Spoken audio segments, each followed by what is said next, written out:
හරිම සුමුදුයි.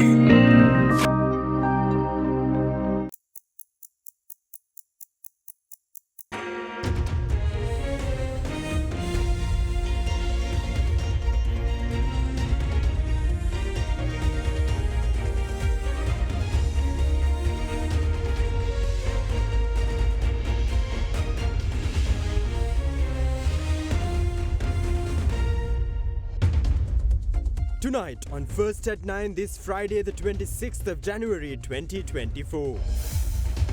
Let's talk. President Ranil Wickremesinghe highlights the need for more discourse on the IMF agreement. අපේ පාර්ලිමේන්තුවේ අනික් දේශපාලන නායකයින්ට අපි ඔක්කොම එකතු වෙලා දැන් IMF එකේ ගිවිසුමක් තියෙනවා. මේකට එකඟද නැද්ද? සංශෝධන ඕනද කියලා අපි කතා කරමු. Emphasizes the need for Sri Lanka customs to be modernized. Prorogued. President Ranil Wickremesinghe prorogues the 4th session of the 9th Parliament. National policy to be unveiled by the President as the 5th parliamentary session commences on the 7th of February.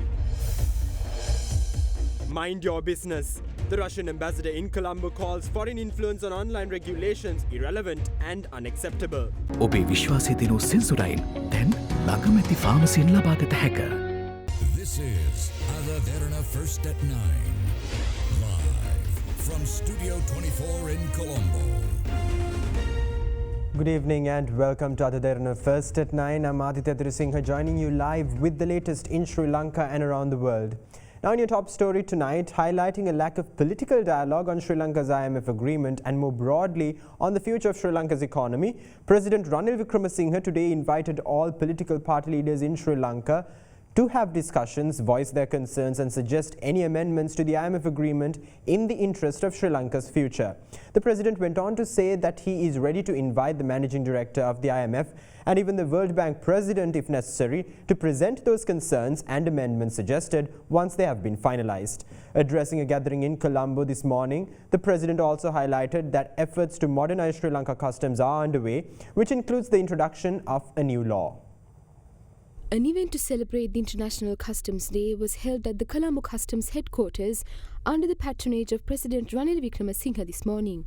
Today's customs services have to be efficient. Otherwise, this cannot be done. Despite the fact that we were unable to give you additional card, your performance really showed how much improvements can be made in the collection paid. We have a long way to go. Nevertheless, the government is dedicated to the complete modernization of the customs and the other revenue departments, including the new law that we will be bringing in soon. So this is a part of the measures we are taking to face the economic crisis. අපි විශ්ව විසුතුනේ කරපු ක්‍රියාව නිසා ආර්ථික අර්බුදයෙන් ආර්ථික කඩාවැටීමෙන් ගොඩ එන්න මාර්ගයක් අපිට තියෙනවා. ඒ තාම මේක අවසන් වෙලා නැහැ. අයි බලන්නේ මේ අවුරුද්ද අවසන් වෙනකොට අපේ රටේ ආදායම දලදේශීය නිෂ්පාදනයෙන් 12ක් කරන්න. 2026 වෙනකොට 15ක් බවට පත් කරන්න. ඒක වැඩි කරන්න නම් ආර්ථිකය දියුණු වෙන්න ඕනේ. කොහොමද අපි ආර්ථිකය දියුණු කරන්නේ? අන්න ඒකයි අද අපිට තියෙන ප්‍රශ්නේ. අපිට පරණ ආර්ථිකයෙන් නම් ආපහු දුවන්න බෑ. හැමදාම ණය ගත්තා.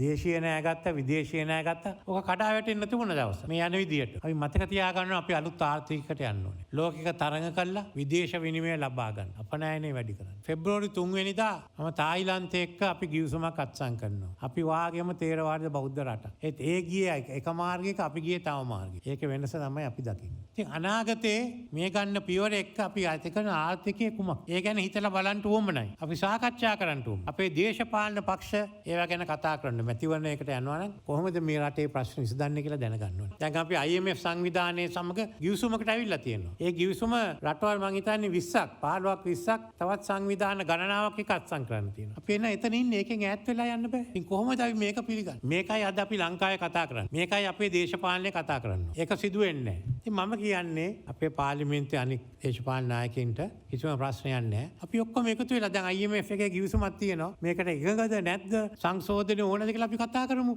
IMF එක. ඊට පස්සේ මම ලෑස්ති IMF එකේ කළමනාකාර අධ්‍යක්ෂකතුමියට කියන්නේ මෙහාට එන්න කියලා. අපි ඔක්කොම වාඩි වෙලා එතුමේ කතා කරමු. ඊට පස්සේ අපේ ස්ථාවර අරගෙන රටට යමු. එතනින් විතරයි පුළුවන්. මේකට වෙනස් අදහස් තියනවනේ කියන්න. කොහොමද ඒක කරන්නේ කියලා. මොකද මේකෙන් අපි අයින් වුණොත් ලංකාවේ ආර්ථිකය ඉවරයි. මොනවා ලෝක බැංකුවේ ප්‍රධානියටත් එන්න කියන්න. අපි ඔක්කොම වාඩිලා කතා කරලා රටේ අනාගතය ගැන හිතන්න. අපේ ආර්ථිකය දියුණු වෙන්න ඕනේ රට දියුණු වෙන්න. ඉතින් ඒ නිසා අපි එතෙන්ට යන්න.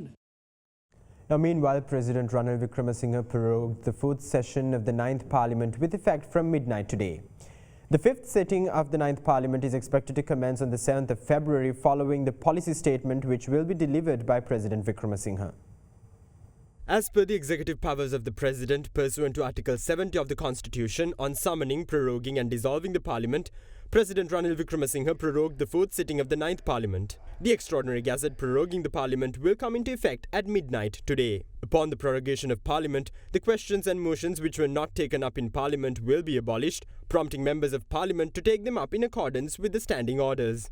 Furthermore, the prorogation of Parliament mandates committees on parliamentary business, public finance, public accounts, public enterprises, public petitions, standing orders, ethics and privileges, as well as the House Committee, Backbench Committee, Legislative Standing Committee and Sectoral Oversight Committees to be reconstituted following the inaugural session of the new Parliament. However, the Liaison Committee, Committee on High Posts and Select Committees of Parliament will remain unchanged. The new parliamentary sitting, which will be the fifth session of the 9th Parliament, will ceremoniously commence at 10:30 am on the 7th of February. On the 7th of February, President Ranil Wickremesinghe is expected to deliver his policy statement, which will be his third since his appointment as president on the 20th of July 2022. අපේ ජාත්‍යන්තර මූල්‍ය අරමුදල ඒ වගේම මූල්‍ය අනිකුත් ආයතන සමග දීර්ඝ කාලීන පසුගිය වර්ෂයකුත් මාස 7ක් 8ක් තුළ කරපු සාකච්ඡා මාර්ගයෙන් ඇති වූ ආර්ථික වෙනස්කම් සහ අවසාන ඉලක්කයක් ජයගෙන තිබෙන නිසා ඒ සම්බන්ධයෙන් ජාතික ප්‍රතිපත්ති රාමුව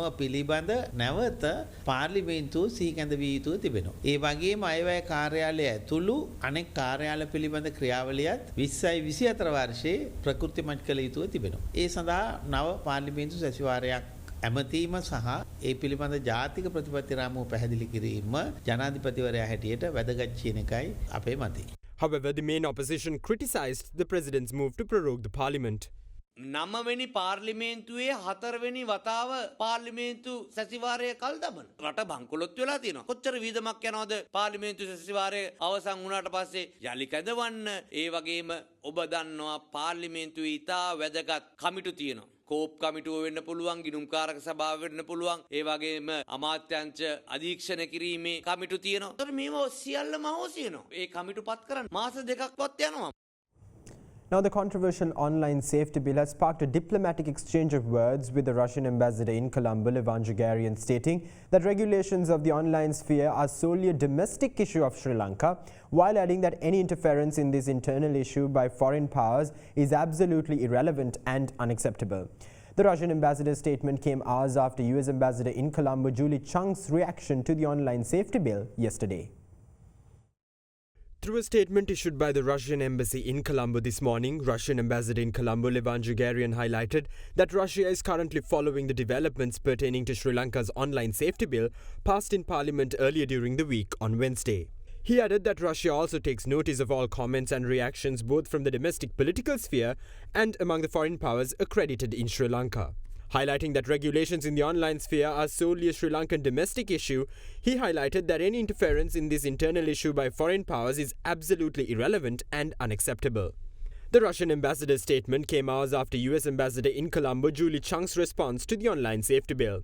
In a next message, she noted that the US remains concerned about the potential impact of the bill, which was passed without incorporating important input from key stakeholders, including the civil society and tech companies, who say that this legislation threatens freedom of expression, innovation and privacy.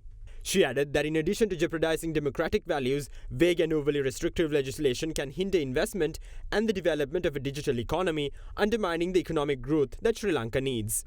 She noted that the US urges Sri Lanka to prioritize transparency and ensure any legislation does not stifle the voices of its people. Now, the remains of the late State Minister of Water Supply, Sanath Nishant, was brought to his residence in Arachikattuwa in the Puttlam district this evening. The final rites of the late State Minister are expected to be held on Sunday. Meanwhile, the remains of the State Minister's bodyguard, Police Constable Anuruddha Jayakodi, were also brought to his residence in Kandy. Investigations into the collision are being carried out by the Kandana police. State Minister of Water Supply Sanath Nishant lost his life following a fatal road collision on the Colombo-Kattunaik Expressway during the early hours of yesterday. Hospital sources revealed that the State Minister's right leg and head sustained heavy injuries from the incident. The State Minister's bodyguard, Police Constable Anuruddha Jayakodi, attached to the Minister's Security Division, also succumbed to heavy injuries sustained from the collision. However, the driver who was injured in the incident is currently receiving treatment at the Colombo North Teaching Hospital in Ragama. In his statement to the police, the driver said that on their way to Colombo after attending a wedding in Chilao, the SUV rear-ended a container while he was trying to overtake and it crashed on the guardrail of the expressway after losing control. Upon an inquiry, the expressway police revealed that the speedometer of the SUV indicated a speed of around 138 km per hour at the time of the collision. The report of the judicial medical officer to identify whether the driver was driving under the influence of alcohol at the time of the collision is expected to be received by the expressway police next week. Further investigations into the incident are currently underway by the Kandana police. The remains of the late State Minister were brought to the Jayaratna funeral parlour last evening. President Ranil Wickremesinghe and Prime Minister Dinesh Gunawardena paid their final respects to the late politician. Further, former Presidents Gotabaya Rajapaksa and Mahinda Rajapaksa, Speaker of Parliament Mahinda Abeyewardene, and politicians from the government and the opposition paid their final respects to the late Sanath Nishantha.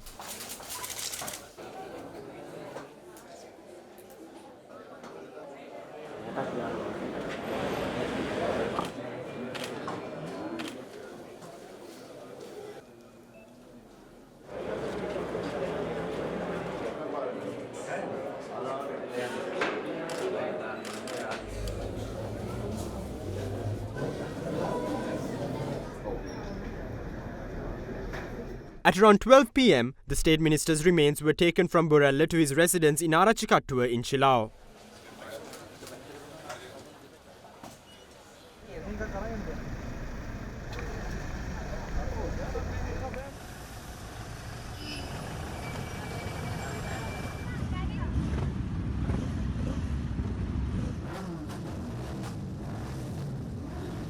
Upon arrival at around 4 p.m, the remains were laid in a temporary shelter which was built on the land of the State Minister's residence. The final rites of the late State Minister Sanath Nishantha are expected to be held on Sunday.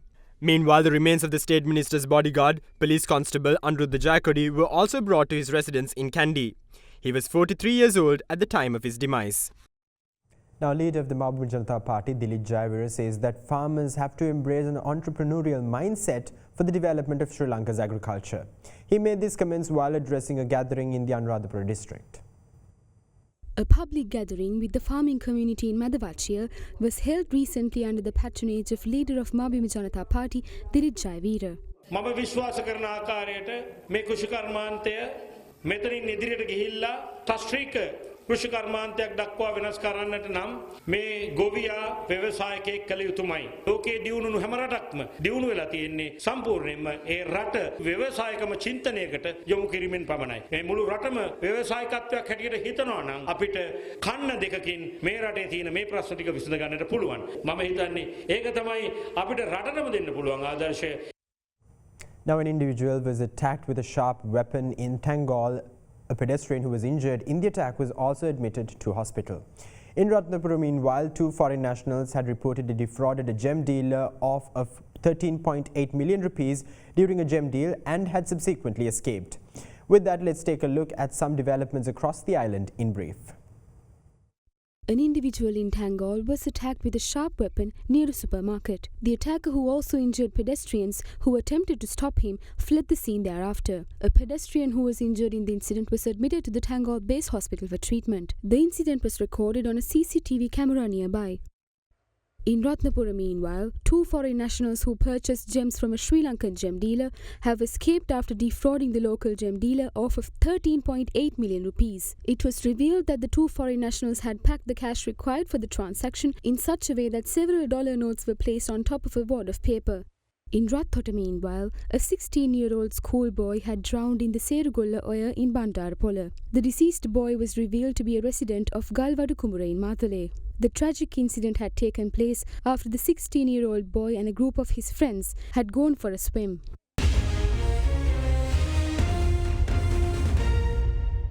Welcome back. Now, neighbouring India celebrated the nation's 75th Republic Day today, commemorating the adoption of the Indian Constitution on the 26th of January 1950.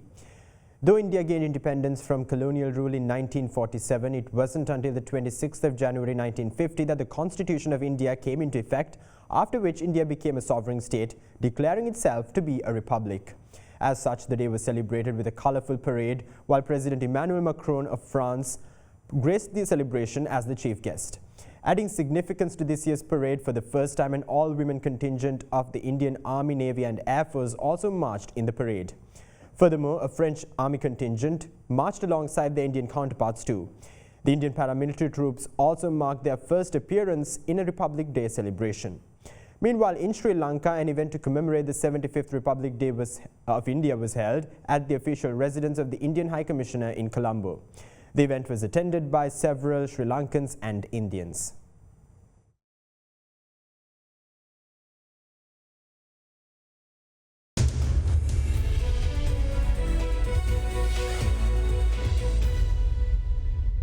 Welcome back. Now, in your business news, a fundamental rights petition was filed before the Supreme Court against the distilleries companies which have defaulted on excise tax payments. The petition was filed by a group including social activist Sanjay Mahavatta, seeking an order suspending the license issued to the distilleries which have defaulted on tax payments and also to recover the overdue tax payments from the relevant companies. The Commissioner General of the Excise Department and its officials, Secretary to the Minister of Finance, State Minister of Finance Ranjit Sibalapati and several others were named as respondents on the petition. This comes against a backdrop where licenses for 5 liquor manufacturing companies were suspended earlier in November last year due to their failure to pay taxes on time.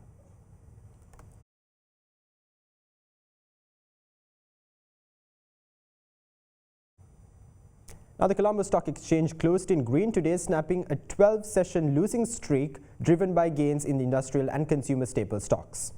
The Colombo Stock Exchange all-share price index climbed 0.6% to settle at 10,335.75 points.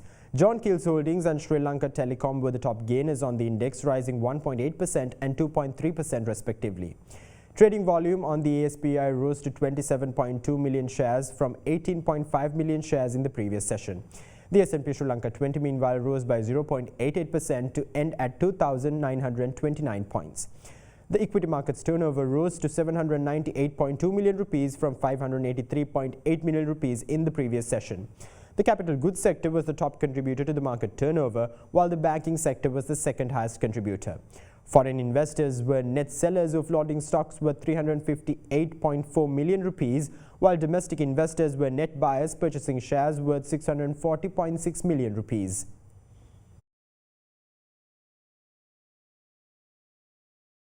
Now let's take a look at how the rupee exchange rates changed during the day.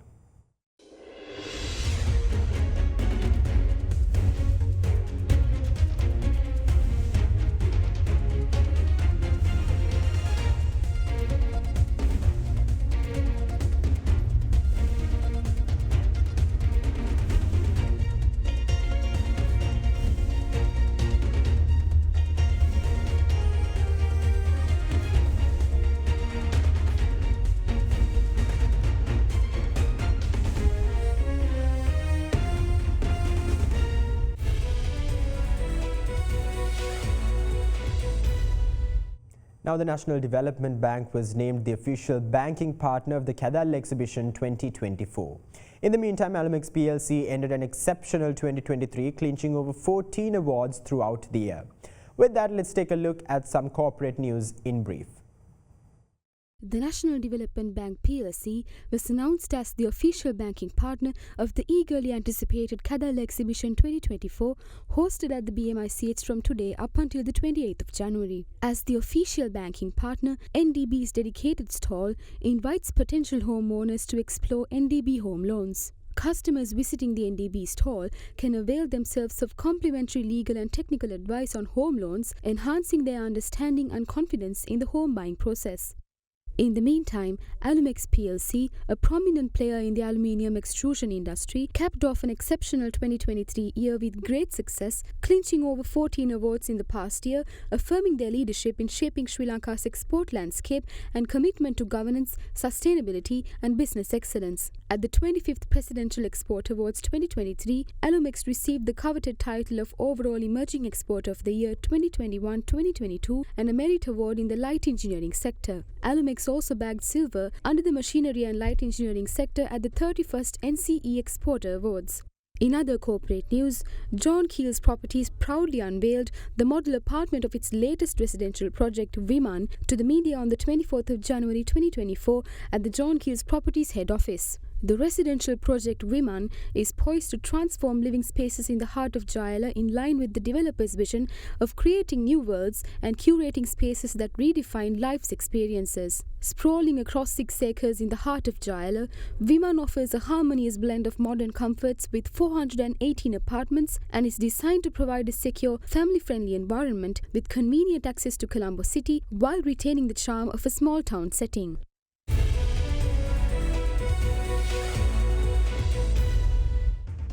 That's all the news we have for you tonight. Thank you. Have a great night.